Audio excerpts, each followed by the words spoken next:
record here real quick. All right, so good afternoon, everybody, and welcome to our fourth session of our Forage Forum Fridays. We're excited to have you with us today on March 26th.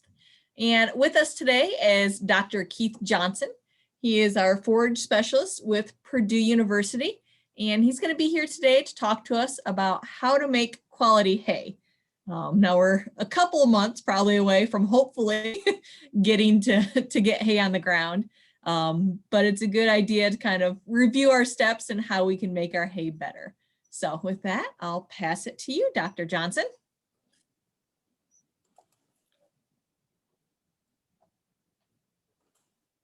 Well, thank you very much. Let me get a share. Here we go. Good.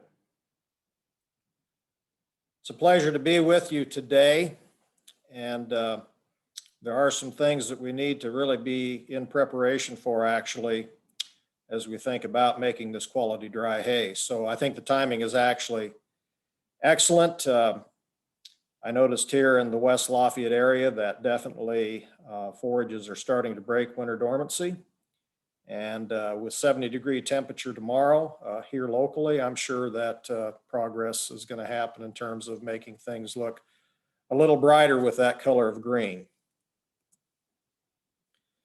My objectives today is I'd like to go over some tips for making quality hay. We're going to take a look at a couple of videos that I did with Dr. Ron Lemonager. They surmised, I think, really in a way that I could have done, live like this, but actually I think with some movement and interaction as we did in those videos. That'll be a break from strictly PowerPoint this afternoon. So we'll look forward to viewing those, but I do have some comments for sure as we go through this hour. And I really do hope that you'll enter your comments or your questions in the chat box. Alicia will be there monitoring those. And at an appropriate time, Alicia, feel free to stop me and we can take those as we go along if it works out to be the best doing it that way. The other thing we're going to talk about is hay evaluation. After we get that crop made, what are some things that need to be done from a sensory as well as taking the sample for quality analysis at a laboratory.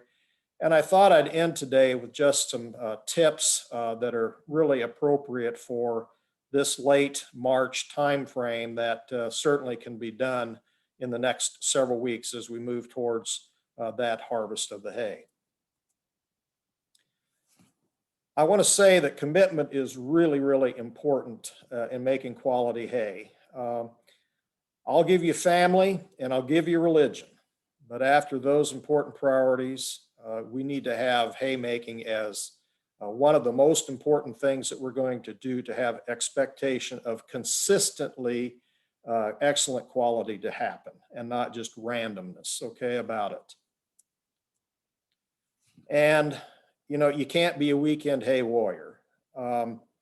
So this is for people that might have jobs elsewhere.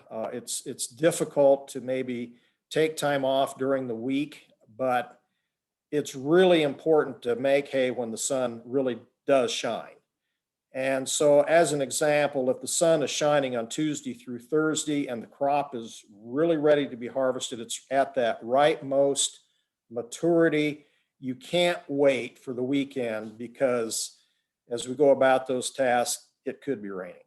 And we could have had that hay made in that Thursday afternoon, evening time frame. So I think it's important to understand that, Mother Nature is Mother Nature and works on her own time and not on ours. And so we have to understand that we have to be ready to go when the weather allows us to do so. So the process of making hay, I really appreciated this graphic that was developed by a teaching assistant that I had. I thought it did a really nice job of putting the whole process in line. We start out with mowing the crop here. We condition it. Back in many, many decades ago, there actually were conditioners that were all into their own in terms of crimping that crop to make it dry more quickly. Today, as I'm sure all of you know, that it's a mower conditioner that is one unit. is how we have them. And as we go through today, you'll see that conditioning this crop properly with the right crimp is one of the most important things that we can do to get dry down to happen as quickly as possible. My question marks around inversion and tedding are there as well. These can be extremely helpful tools, but there are times that if the weather conditions are such that we have 5 straight days of no rain, it maybe is not necessary to think about the inverting with an inverter or the use of the tedder to help us dry down even more quickly than what it may need to be if we have the right type of weather conditions. I definitely would have in my fold, though, I think, in terms of an implement ready to go in case I needed to give it a good turnover or fluffing, something like a tedder. But I'm not convinced that it has to be done every harvest of every year if weather conditions allow us to keep it in the shed. Followed with that, then we come to raking. Okay, we rake the crop, we bale the crop, we transport it, and we stack it, or we can wrap it or sleeve it. And just for next week, I'll be your guest lecturer again, guest presenter. We're going to talk about making baleage. And so we'll actually be looking at the fermentation process of that hay. So that's next week, and hope you all tune in then. So what I'd like to have us do is to take the next 8 to 10 minutes and look at this video about the process of making dry hay. So Alicia, if you want to start the video, I'd appreciate it.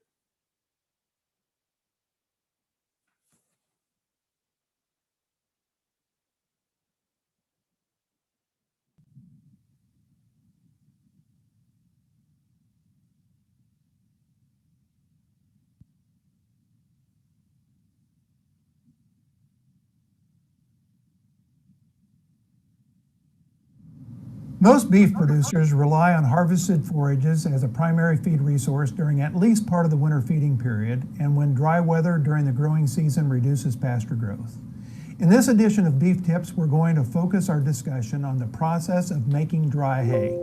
In this case, we'll be discussing the process of taking a standing forage crop that is somewhere at 75 to 80% moisture down to less than 20% moisture when put into the bale. Hi, I'm Dr. Ron Lemonager, Purdue Beef Extension Specialist in the Department of Animal Science. And I'm Keith Johnson, Department of Agronomy, Forage Crop Extension Specialist.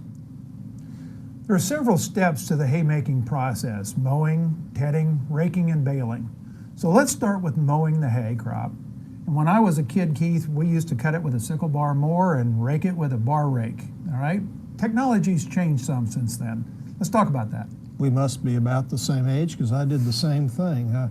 But what's happened is more conditioners have been brought in. They've been here for several decades, but they really do speed the rate of drying hay as compared to that sickle bar mower. And there are 2 types of mower conditioners. The first is a disc mower with a flail or an impeller type of conditioner, which is better on grasses than legumes as they cause more leaf shatter with legumes. The other type is a sickle bar or disc mower with crimping rollers that are either metal or rubber, and they can be used on legumes and grasses. Disc mowers do operate at a faster speed and work better when the forage is not standing straight up, or as we say, the crop is lodged. Considerations regarding mowing and conditioning include making sure that we set the gap between the rollers so that crimping of the stem occurs about every 3rd to 4th inch, and that leaves are not being bruised by those rollers. The setting is dependent upon the yield of the crop, so it's really critical to check that gap between cuttings because yield does change over the course of the season. Mowing height is very, very important too, as we don't want to scalp plants like orchard grass that have an elevated crown where regrowth originates. And swath width should be set wide by setting the deflector shields. This improves rate of moisture loss. So Keith, many of our producers have a tedder to spread windrows and swaths into a thinner, more fluffy layer, okay, to help speed down the drying process. How should this equipment be used, and maybe when should it be used during the dry down process? Well, I wouldn't get into the habit of using that tedder every time I'd keep it parked in the equipment shed if you are convinced that the hay can get to safe baling moisture because the number of days predicted without rain are more than 4. The purpose of the tedder is to speed the dry down process, more than what the mower conditioner can do alone. It should be used when the hay crop is greater than 50% moisture to minimize leaf loss. And greatest use of the tedder will likely be in the first cutting, when the rain events are more frequent and the temperature is a bit cooler as compared to summer. Another use of the tedder is when hay is in a windrow, almost ready for baling, and it gets rained upon, unfortunately. And in this case, the tedder scatters the windrow, so drying back to a safe harvest moisture occurs more rapidly. So our next process is really raking the hay into an appropriate size windrow for the baler to efficiently operate. Again, today we've got a lot better equipment for raking hay than we did when I was a kid growing up. Like the tedder we just talked about, we probably need to use the rake appropriately as well. Absolutely, and there are 2 basic kinds of rakes. The rake style likely used several decades ago was that bar or that parallel rake. These rakes do a really good job of tipping windrows over to allow the bottom to dry, and really did a nice job of creating a windrow, but they can be pretty aggressive on the forage with leaf shatter if several swaths need to be merged together to form a windrow for baling. The newer rakes are less aggressive on forages. They reduce the amount of leaf loss, and they do create a fluffier windrow to facilitate continued moisture loss. The most common type used today is called a wheel rake that has 8, 10, or more rotating wheels to gently move the forage into that windrow. Regardless of rake type, however, the recommendation is to use the rake when the forage crop contains more than 40% moisture. And in many cases, this can be done the day of anticipated hay baling in the morning when there is still some dew left on the drying hay crop. The last step then in the haymaking process is baling. The most common balers that we think about is a small square baler that produces maybe a 50 to 70 pound bale. Then we've got the large packages, the big round baler, the large square balers, that'll take these bales up to maybe 1,500 pounds. So the big round balers become pretty popular among a lot of our producers, and the big square baler has become popular among buyers and sellers, particularly when you think about transporting hay long distances down the road. So let's talk about different types of balers. Okay. Well, the advantage of the small square balers, they are typically stored inside, and as a result, this minimizes weathering that might occur with a large round bale outside. And it's pretty easy to tell when you've got more moisture than 20% in these small bales, because if you're handling them, you understand that there's a lot of weight there, more than probably what should be recommended. So you're apt to check that moisture and verify whether it is above that so-called safe moisture of 20% or not. Now, the big disadvantage of small square bales historically has been the physical labor that is associated with moving bales from the field into storage and then back into the feed trough. But much of the physical wear on people can be reduced today with the use of bale accumulators and bale grabbers on a tractor or a skid steer. The large round baler has become very popular the last few decades among beef producers across the country because it does make the labor more efficient, and it also makes the feeding of the hay an easier task as well. There are many size balers can be selected to fit the size of the beef operation and the tractors available that one has for baling and moving the bales.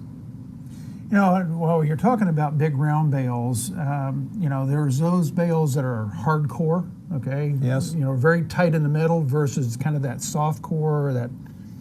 Talk a little bit about what your thoughts are on that. Well, certainly you're going to find that the moisture loss is probably going to be a bit greater in terms of soft core, in terms of moving that moisture out as compared to the hardcore sort of bale in terms of where there's apt to be more moisture retained. The hardcore bales are probably way more. I mean, you got more hay packed into that middle. Yes, they will.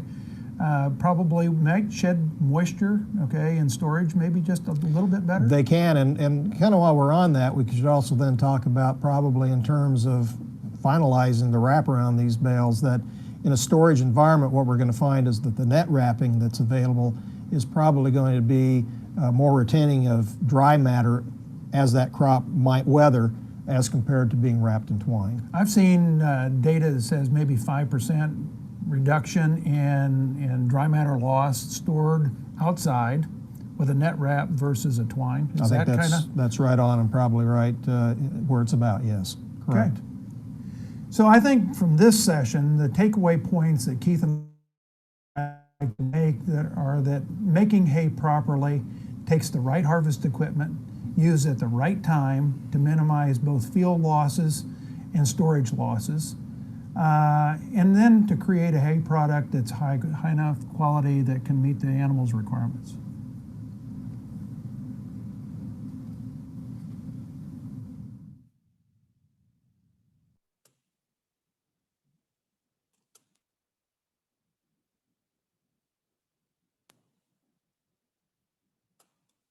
Am I sharing screen, Alicia? Very good, it worked. Absolutely, good. Okay, I'm going to take you then to the next slide that I do want to share with you and get this in presentation mode. Here we go, back. There we go. I think this is probably excellent data to share with you after watching that video. This is work that was done when there was an ag research service with USDA at Michigan State University. The crop that they were looking at here was alfalfa, to be specific, but I think you would see that the stair steps would be of similar type of response, whether you're looking at red clover or our cool season grasses or a mixture of both. And what we're looking at here on the y-axis is the daytime hours to get to that safe moisture 20% for what would be considered your small square bales. Now, we'll talk about a little bit later in a video that we watched. It needs to be a little bit lesser than that for round bales that are large or large rectangular bales. But in this research, they had different treatments. They were mowed and in a full swath. There was no conditioner, and it took about 40 daytime hours to get to 20% moisture. Look at the steep stair step down to this gray bar. And what did they do there? It was a mower conditioner with a narrow swath. A properly set mower conditioner is very, very critical. And as the video stated, this is something you need to change as you go through the season, as you go through field to field, because yield does dictate the crimping action, as you noted in that video. Now, we would recommend that you be in a wide swath and not a narrow swath when you're making this cutting. And so if we take the gold bar and go down to the black bar, you can see we have a further reduction by laying it in a wide swath. Now we're in the mid 20 hours to get to 20% moisture. And we mentioned the tedding, this turquoise bar that we see here, a little bit reduction of getting it to the safe moisture. And back a couple of decades ago, and we don't see it as much now, but a mower conditioner with a drying agent. A lot of work was being done with potassium carbonate and a combination of sodium carbonate, and it affects the epidermis of the alfalfa in terms of loosening up the wax, if you will, and allowing the moisture escape more quickly. And there's a slight reduction there with the use of that type of chemical conditioning as compared to mechanical conditioning. So what about when to harvest? We really haven't answered that question. When is the right time? And so it's very, very important to be looking at the crop that we want to harvest. And so as an example here, I have some examples here of what I would consider to be pretty right to close timing when we think about yield, quality, and persistence of perennial crops. Here on the left, we can see we've got a ladybug there on orchard grass. We can see that the orchard grass is pollinating. Frankly, for a little bit better quality, I would like to have gotten it done before we started seeing this pollen shed. For those of you that use hay for lactating animals, dairy in regards to cattle or goats, maybe the boot stage right before, which is the stage right before the head emerges. Here we've got red clover and a cool season grass. Looking at here, the right time to do that is when roughly no more than a third of the red clover is in blossom. In the background, I can see some vegetative alfalfa as well. And then on the right, this would be what I would consider to be probably a most right condition if we're interested in quality for beef production. If I were in the dairy line of things, I'd like to have it done before we see much of the light purple flowering occurring on the alfalfa plant. So those are just some qualitative visual sorts of things to maybe look for in terms of right timing, keeping in mind that many cool season grasses like orchard grass and tall fescue, which dominate Indiana, will only head the one time in the spring. So they come back strictly vegetative from that point forward. So Alicia, let's go ahead and start the video.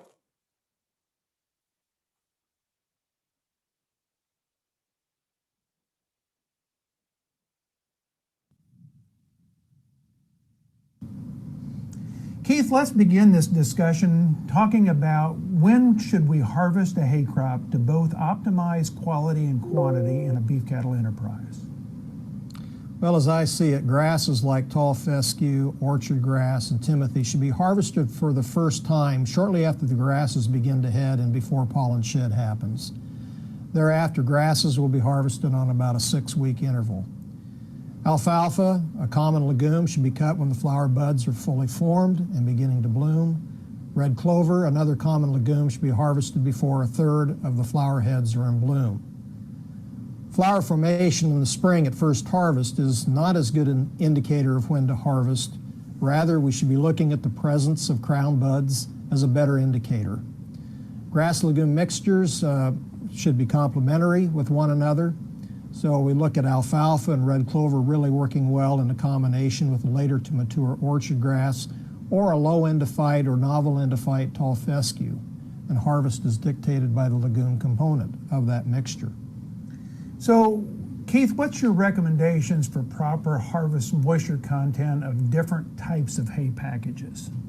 Well, certainly bale density and the size of the bale dictates the right targeted safe moisture level to begin baling. Small square bales should be less than 20% moisture, big round bales less than 18%, and big squares should be in the neighborhood of 16 or 17% moisture. What happens with moisture above those levels is they promote microorganism growth that can result in excessive heating within the bale. And in storage, the internal bale temperature should be less than 125 degrees Fahrenheit. But higher temperatures should be carefully monitored because high internal bale temperature can bind some of the protein to fiber, making some of it undigestible, produce molds, which further reduces the quality of the hay, and then we can possibly look at fire being a real concern with excessive heat. If harvested too dry, so we get down to less than 15% moisture, we're going to find that we can have extreme leaf loss occur. And this is particularly an issue with legumes where the leaves are the highest quality portion of the plant.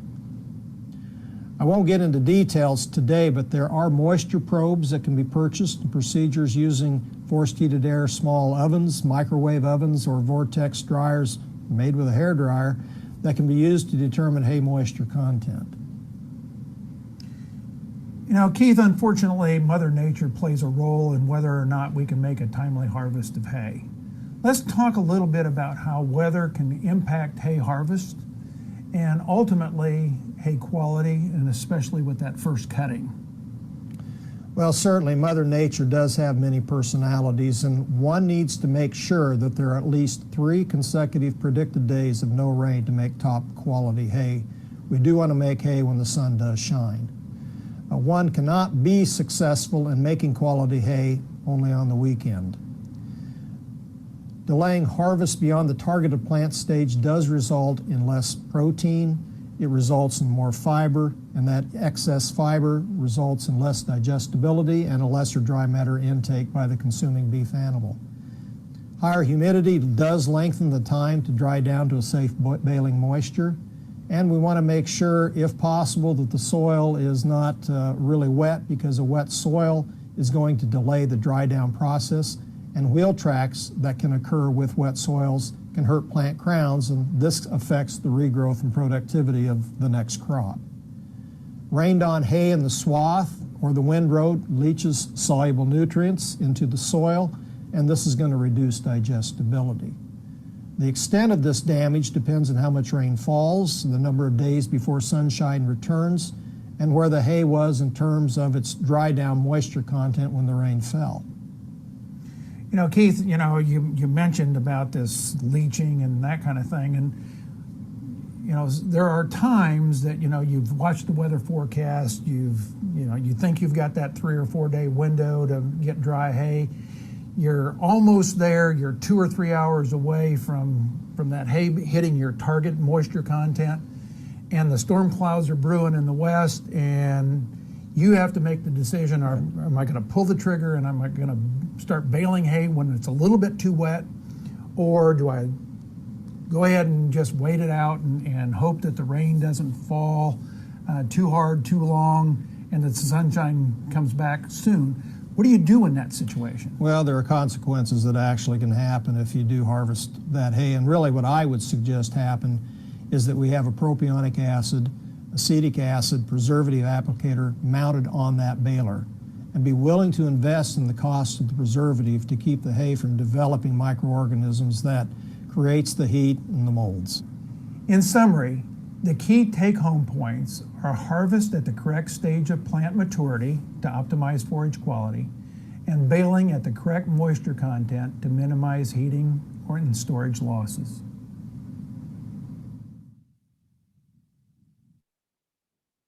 Okay, I'll come back to sharing screen. Please note that I was doing that video with the beef specialist, okay? So for those of you that have other livestock types, all that was said applies to you. And as I stated previously, if I were in the lactating dairy use of hay, I'd like to probably target very few, if any, purple flowers, but make sure we're in full bud of that alfalfa crop before harvesting it. I recall one of our dairy specialists, she didn't know what color the forage of the alfalfa blossoms were because you never had seen one before when feeding it to her dairy cattle. Of course, that was in jest. So let me get back here to sharing a screen. Let's see. There we go. Alicia, can you see it? Not yet. Okay, let me escape. Let me go back and share screen.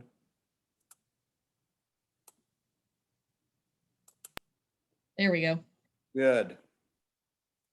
That makes me feel better. Okay.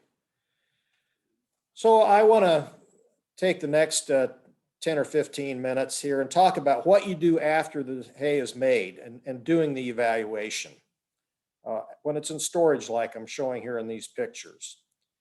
And I think one of the things that we all should do is to evaluate it using sensory analysis. You know, when I was a younger man, it seemed like we heard about visual appraisal, but I've quickly come to understand that we use more than our eyes. When we look at the analysis of hay, we're using our nose, the sense of smell, and we're also using the sense of touch.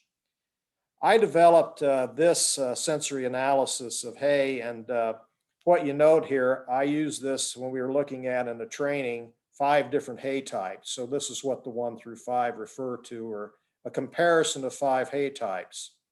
So some things that I look for is a sample of grass, a legume, or a forb. And can you identify the major species? Now, some of us struggle enough identifying plants in the field when they're green and growing. Let me tell you that identifying species when they're dried down on a hay crop is a little bit more challenging. But I think it's important to try to identify what's in that hay. And certainly if you're purchasing it, you really don't know from whence it came. However, on your own farm, you certainly should have an idea, because you can obviously visualize and see what crop you're harvesting. But what is the stage of the maturity of the crop? Can you see flowers? Can you see buds? Can you see seed heads? Can you take the heads and can you thresh it in your hand and see viable seed? Well, that's an indication that we have a crop that's, actually getting pretty low in quality. Is there visible dust or is there mold? Are there any offensive, stinky kind of odors that might happen?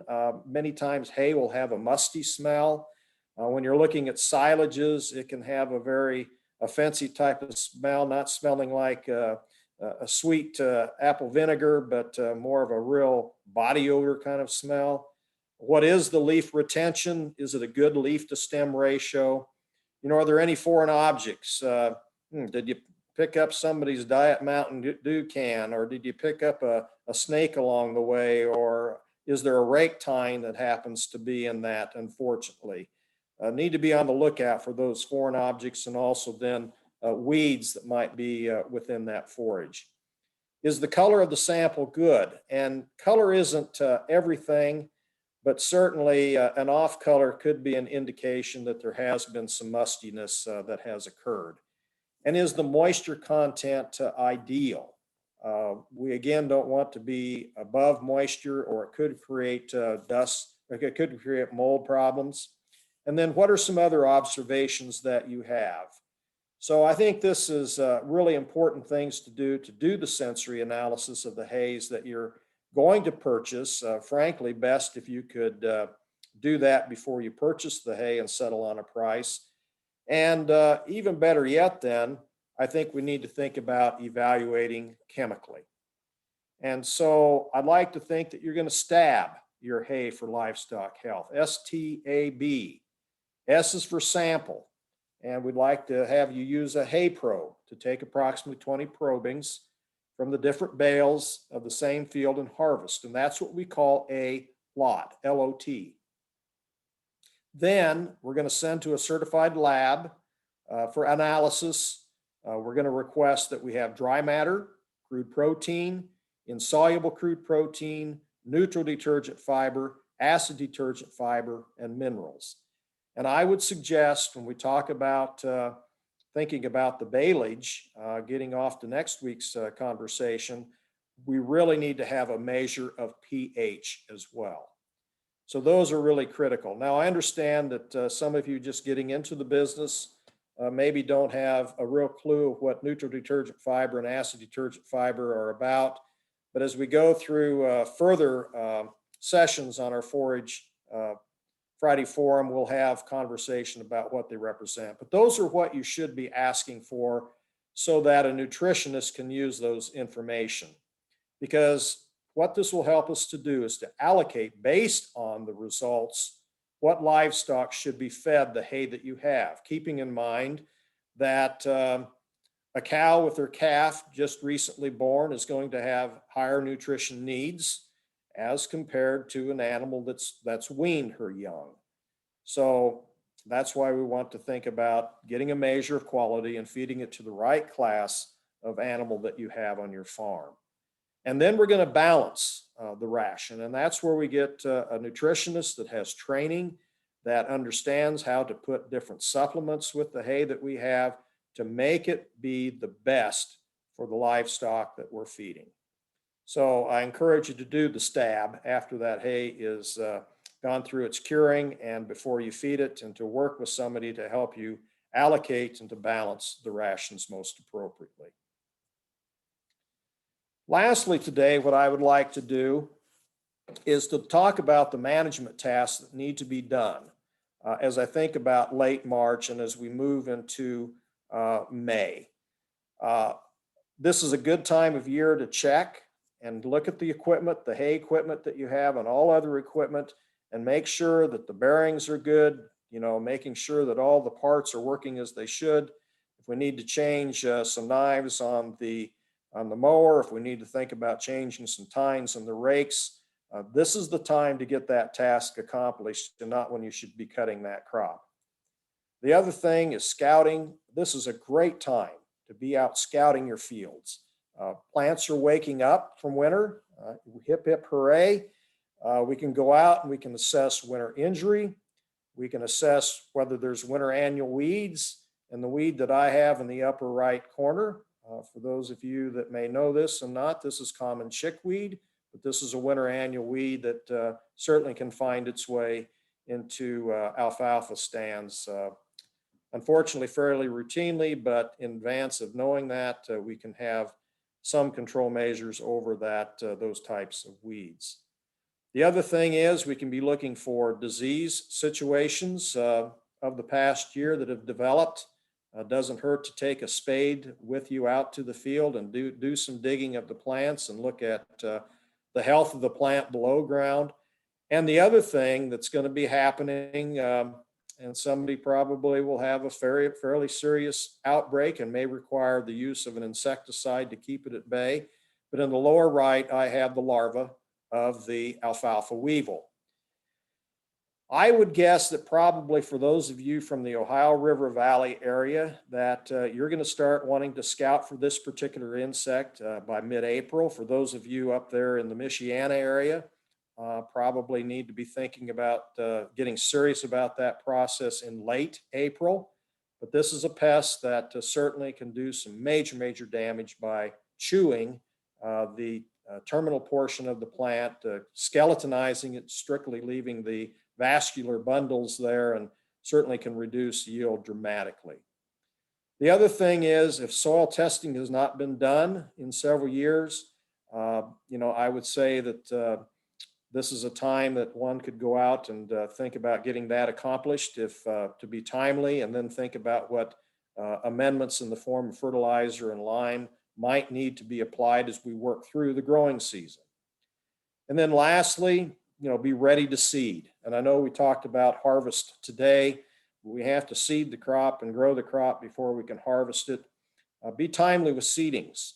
And one of the things is, if you have dry enough soil that you can get in the field and get that task accomplished with our cool season grasses and legumes before mid-April, you're going to find that you've got a jump start on summer annual weeds. And so we have a growing forage crop that we want that can be more competitive with those summer annual grasses and broadleaves that germinate later, a little bit later in the season. Well, with that, I hope we have lots of questions. I want to thank you for participating today. I've left a lot of time for questions and hope that there are some. Certainly want you to be safe as you go about life and as you prepare for this harvest. But we do appreciate everything that you all do for forage agriculture and livestock agriculture. And with that, Alicia, I'm going to turn it back to you. All right, we don't have any questions in the chat yet, but I had a question for you. Okay. So when we're looking at types of small square balers, you have the ones that are kind of offset and those that they call inline that are more centered. Is there really a difference between the two? Is one better or easier to use than the other? What would you say on those two types of models? Well, that's a good question. Strictly the only ones that I have had practical experience with are the offset. Thinking about what an advantage would be with inline. Help me out, because I know you're well trained. Do you have a concept of what works best for you? So yeah, so my husband and I, we have, I don't know, I think we're up to 70 acres of hay fields that we rent this year, mostly making the dummy bales, the small squares. We don't have the accumulators. We all do manual labor still, unfortunately. But so for us, we have both styles. So we just purchased an inline baler last year. So what we found with the inline baler is we are able to get the bales a lot heavier. So my husband was pretty proud. He weighed a small square bale that was properly dried. That was 108 pounds. I was not happy with him that load. He was not happy after about the first 5 bales. He loosened it up. But so that's what we found with the inline baler, is that it definitely makes a heavier package of the dried down hay than the kind of the offset. But I think for them, it definitely costs a bit more because it is a little bit newer style. But I think if you were doing something like an accumulator right behind it, it might be a little bit easier having that kind of center thinner shoot than the offset. Right. But that's just kind of from our experience, using it for a year, kind of what we found with it. So. Okay. My guess is we probably might have some equipment people on as listening to this today. Are there any comments from any of you, please? You can unmute yourself and give your opinions. Appreciate that. I like to learn every day, please.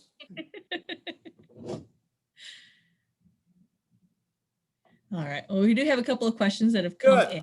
Good. So the first one is there a lab you would recommend for sending soil samples into? Soil samples into, well, we certainly have different certified labs. I would want one that's been certified.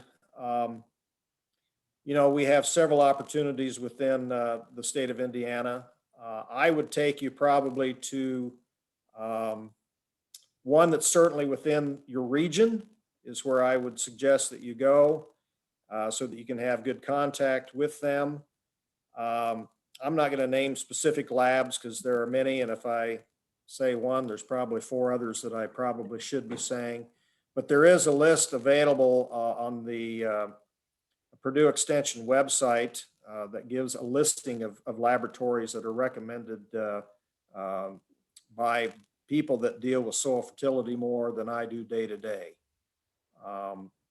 So I would check probably with local retailers, local extension people, local NRCS people, and actually probably those that have soil test results. If you have contacts with other producers, I would maybe suggest and get their input as to what's worked well for them.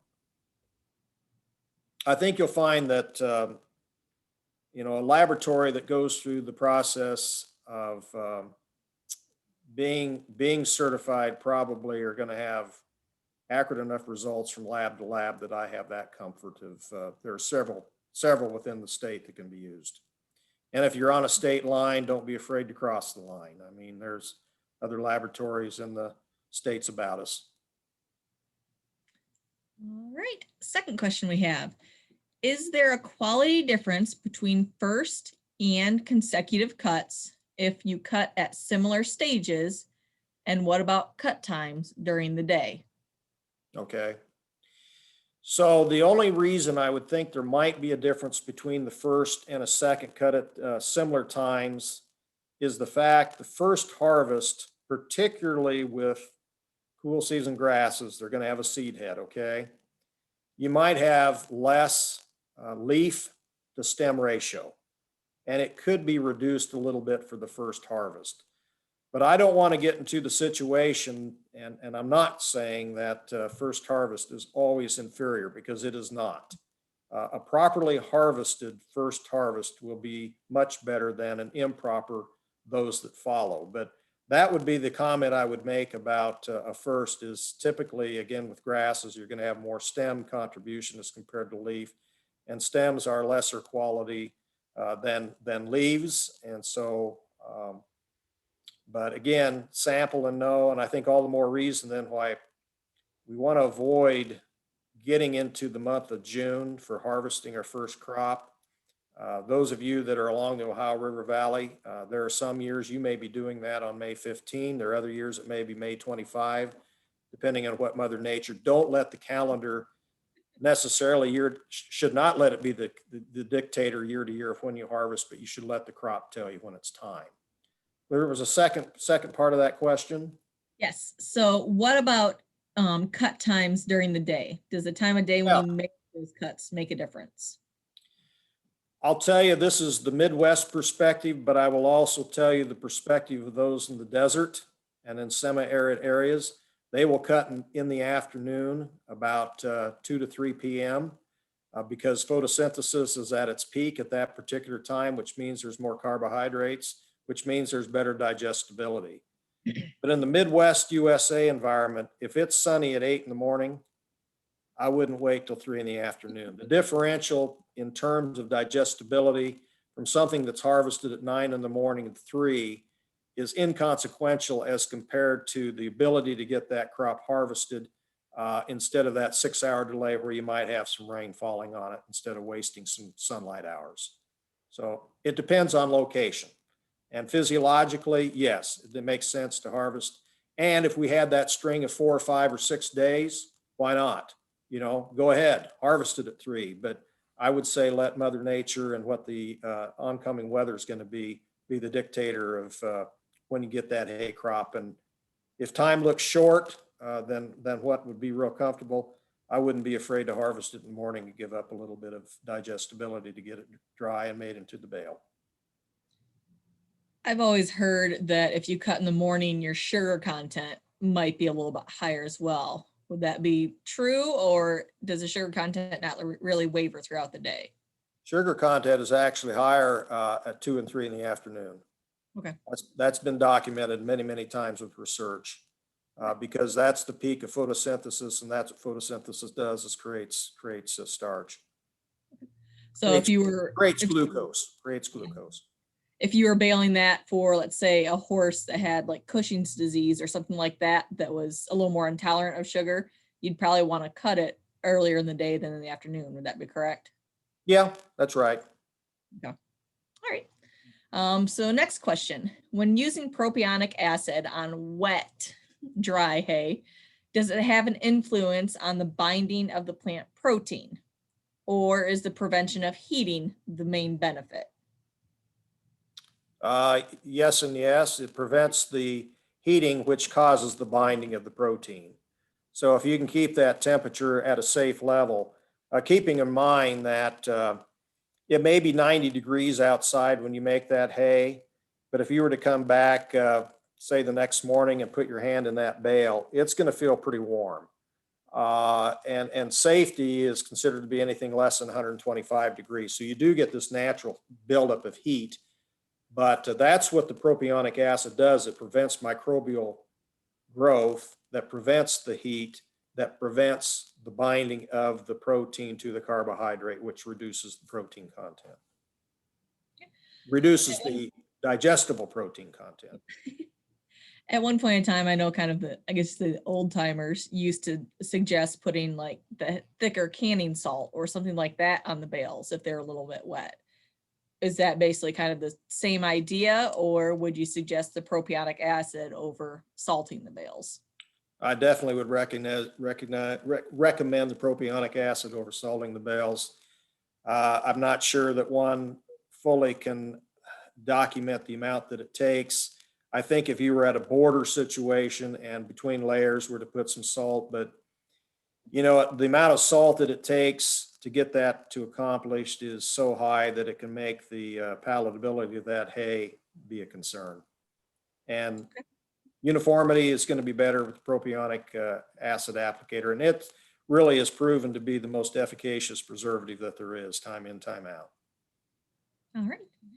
And we have another question. So I work for Klaus, and we have seen that if you set your windrow narrower to let the stubble dry out between the windrows, then head the hay out a couple of hours later while the stem is still green, it helps accelerate drying time. What do you think about that process? Great.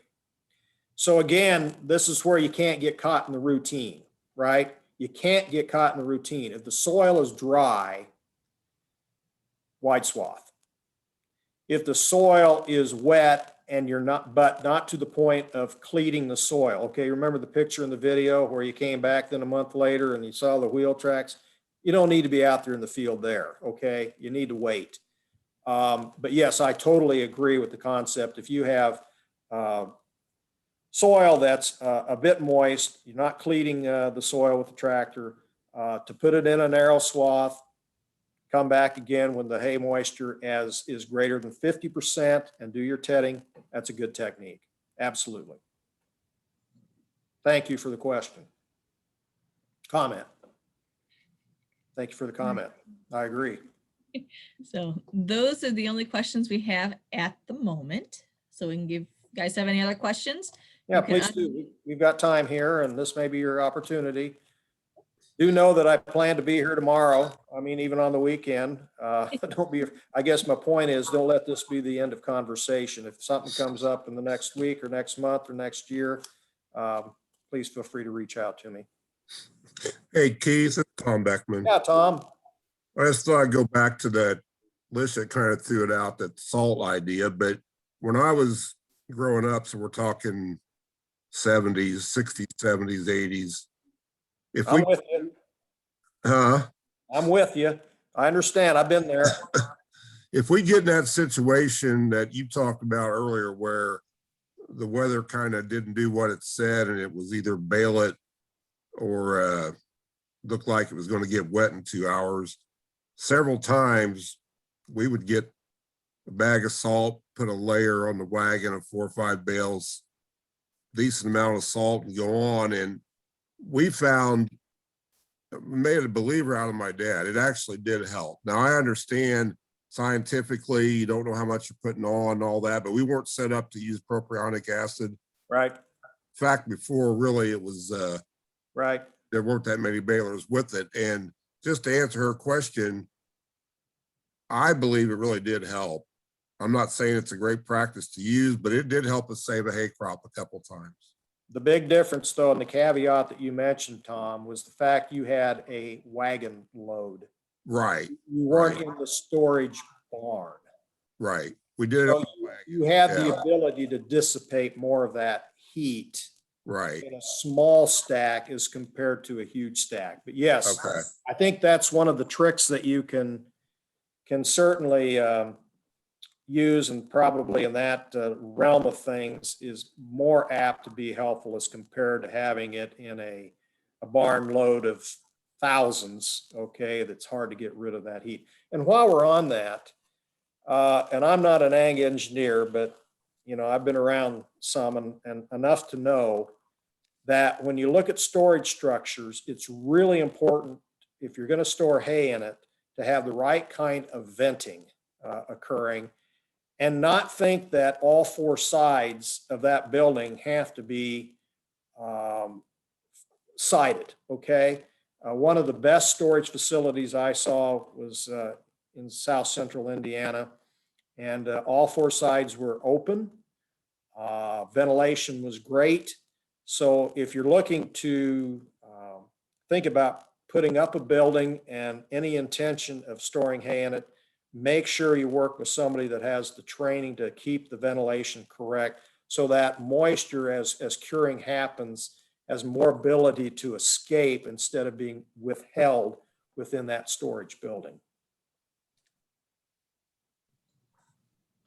All right, Keith, we have another question. Good, So keep coming.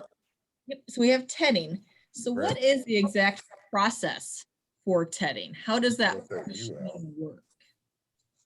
So tedding is essentially fluffing, what I would call fluffing the hay. And I was put to task, I will tell you, about 25 years ago. I was at an education event on an Amish farm. And as we strolled by, we were going by this rusty brown piece of equipment. And the gentleman mid-age said, "Do you know what that is?" So I felt like I was being, kind of, and I looked at it and says, "Well, it looks to me like a horse-drawn tedder." And it kind of had interesting things that moved around like this, like paddles is what it did, and brought up the hay instead of the tines that you're seeing that were fluffing it up into the air. But the process of tedding is to redistribute the swath or the windrow that you may have to get some of the wetter material to be more towards the top. The piece of equipment that we did not show, and I don't think there's as many of them being used today, but they were around quite a bit 20 years ago, were the inverters, which essentially took a windrow and did a 180-degree inversion and picked it up. It's the only thing that unit could do was invert hay, but there were many of them around. Again, the intent was to take the moisture, which would be higher on the ground level, and get it up to the sun level and put what was dry on the soil level. So Does that answer the question? Alicia, any addition? No addition to it. So one more quick question that I had. When you go, is there kind of a quick and dirty way to be able to kind of test your moisture of your windrows, things like that, before you test, besides just using a piece of a probe or something like that? I know I've always heard of people kind of doing the twist test. So how many twists it takes before it breaks kind of helps tell you the moisture. Is there kind of a quick and dirty way like that that's a little reliable besides? Yeah, I think with enough preparation of replicas of doing that, one probably can get pretty good at that particular style of doing the twist method. I think it's a real starting point. I mean, if it twists and it's rubbery, okay, you know that it's definitely not ready to go. But I still would say to be right, you really need to invest in some sort of measure of moisture. And, you know, the microwave technique works. I was out at the Purdue area unit the other day. They had two types of small forced air type of units. They work very fine. The use of that hair dryer concept, by the way, that is available through Penn State Extension, like the idea of the blue and white Nittany Lion version, but they also give how to make it on your own for those who skilled with making things, PVC pipe and screening and so forth. And then the moisture tester itself, I don't put to the nearest 0.5% probably trust in the moisture tester unless it's been calibrated using some of that method. But they're a great tool as well. So if you have a birthday coming up, make a request. And might even be tax deductible. Okay, I have two more questions that we'll answer. So the first one is, when your crop is a mix of legumes and grasses, which of the two should you monitor for maturity to get the best quality? Legumes. Legumes tell you when to harvest. So that would be my suggestion. So when we start looking at a grass legume mixture like the alfalfa or the clover, you know, I again would use the legumes as the point of reference to harvest. But that's kind of where it's also important to choose your species so they mature somewhat similarly as well. Good point, Alicia, because my observation, what variety trials I have done, there's not a big difference in tall fescue in the heading dates. It might be 2 or 3 days. Orchard grass, my goodness, there can be, at least a 2-week differential, maybe 2.5-week differential in orchard grass varieties. And that's really, really important if you're mixing legumes with it. You do not want one that's very late. I've heard people say, I hate that stemmy orchard grass hay. And the reason they hate that stemmy orchard grass hay that they have legumes with is the fact that they picked one that was too late to mature, okay? And that may be the source of the question that you're looking at, and I think you were wise enough to understand, Alicia, is when you've got mixtures, you need to be smart enough to ask the question, or wise enough, not smart, wise enough to ask the question of the person selling the seed, is when will this mature in relationship to a mixture that I have with legumes? And you want them to be matching up as well. In other words, you don't want an orchard grass variety that pollinated 2 weeks ago and the alfalfa is just beginning to show flower. All right, and then our last question for today. So tedding versus fluffing, what are your thoughts? We've always used a New Holland double basket tedder, but a few neighbors use a fluffer, which is similar to a reel on a hay bine. H&M makes them, for example. Yeah, I know what you're talking about now. I've never seen research differences, so I beg to say I really don't have an answer for you. I would doubt if there's a whole lot of difference unless one has more gentle action on the crop, would be my comment. Yes, there are two types that are available.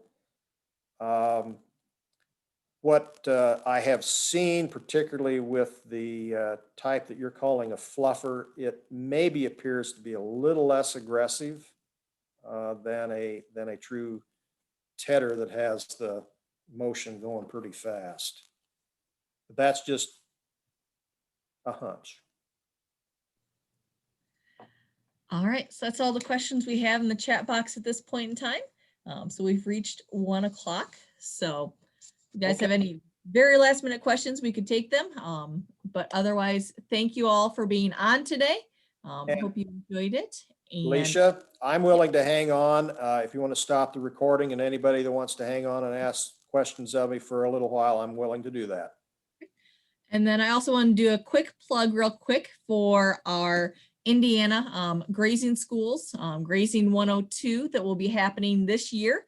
We'll have 2 weekends of it. So if you're in the area, there's registration involved, but we have one in Southern Indiana at the SIPAC farm, and that's going to be June 4th and 5th. And then we have one in Northern Indiana in Rossville, Indiana, June 11th and 12th. And that's basically going to be about 2 full days of more in-depth kind of education about setting up grazing technology, how to choose species, setting up water systems, how to set up fencing. So all of that is going to be covered in those grazing schools if you're interested. So send myself or Keith an email and we'd be happy to send you more information. So. All right. Well, thank you all. Have a great weekend and we hope to see you next week. Look forward to chatting with you